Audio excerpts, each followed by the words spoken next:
Welcome back. You're watching ED Inside.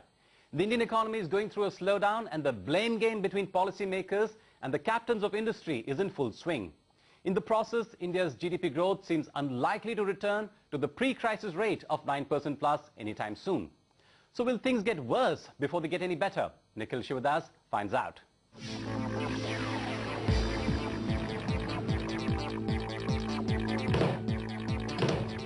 It's checkmate for the Indian economy, with growth slowing down, stubbornly high inflation and a depreciating rupee. There has been a policy stalemate. A number of structural reforms have to be undertaken in order to make sure that potential growth becomes higher so that India can grow faster without causing higher inflation. Reforms are the need of the hour. We do need some strong signals on key reform areas like power. We need some steps, some initiatives on infrastructure. And if I think we get this combination of signals and steps, you will see this economy turning around very rapidly and going back to the 8% growth track that we were on. But that track seems to be really far away right now, because increased economic uncertainty has taken a heavy toll on investments in the country. Foreign institutional investors have reportedly withdrawn nearly 2,500 crore rupees last year. That's not all. Even though cumulative FDI inflows between April and November last year were $22.8 billion as compared to $19.4 billion in the full fiscal of 2011, FDI outflows have been on the rise. That is thanks to the rising cost of capital and a sense of complete policy paralysis. Most worries today are around land and environment. Maybe a third one is mineral rights. If we get these three things fixed, the country will be back on track. Picture this.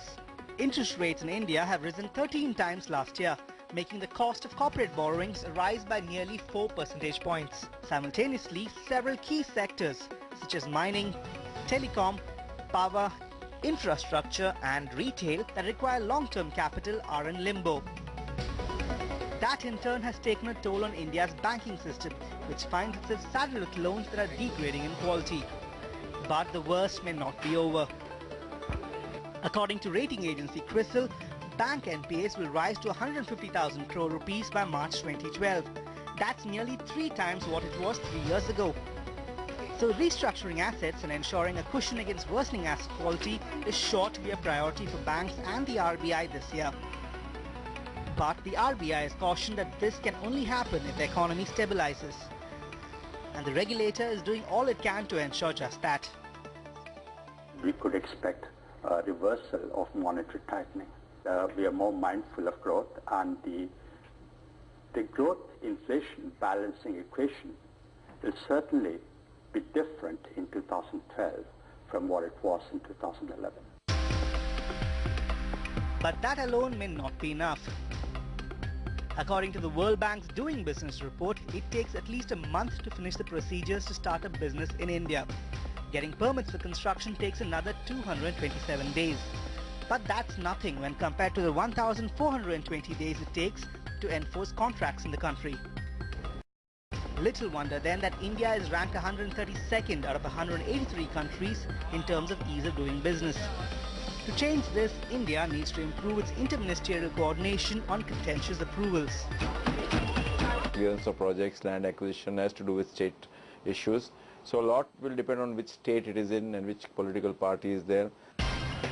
That brings us to the acute need for good and effective governance. To be fair, the government has tried hard, and 17 of a total of 30 bills introduced in the recent winter session of Parliament were passed. The bad news, though, was the critical bills on insurance, land acquisition and rehabilitation and mining, and key policy measures like the goods and services tax and FDI in retail hit the opposition roadblock.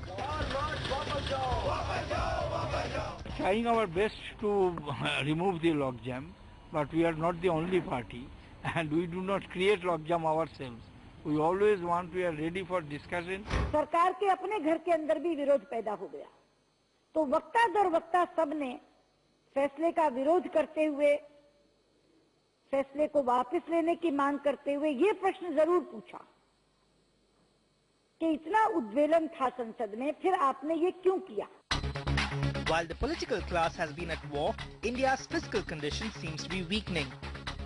Fiscal deficit has been on an unprecedented rise and is expected to be over 4.6% of GDP this financial year. All thanks to subsidies which swallow up nearly 1.44 lakh crore rupees annually. The food subsidy bill of 2011-12 is likely to add another 80,000 crore rupees to this number. With tax revenues looking sluggish, the government has resorted to expanding its borrowing plan. It borrowed 52,000 crore rupees last year and is likely to borrow another 40,000 crore rupees this year.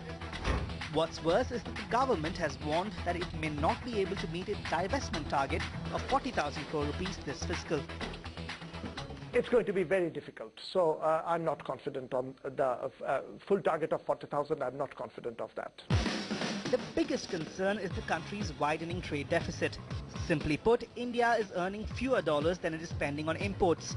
And unless this gap is made up by inflows into the stock markets, industry or bank deposits, the rupee will remain under pressure. The rupee was the worst performing Asian currency last year and may lose more ground in the months to come.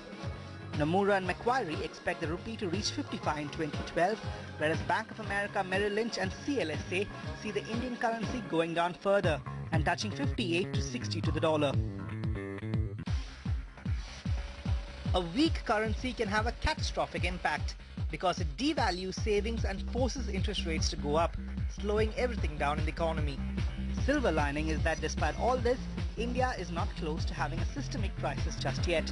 All that is required now is some cleaning up.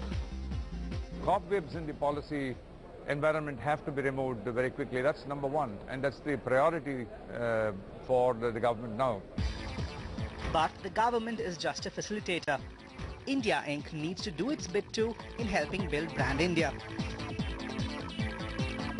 Sure it does. So is there a middle path that government and industry can take to solve this crisis?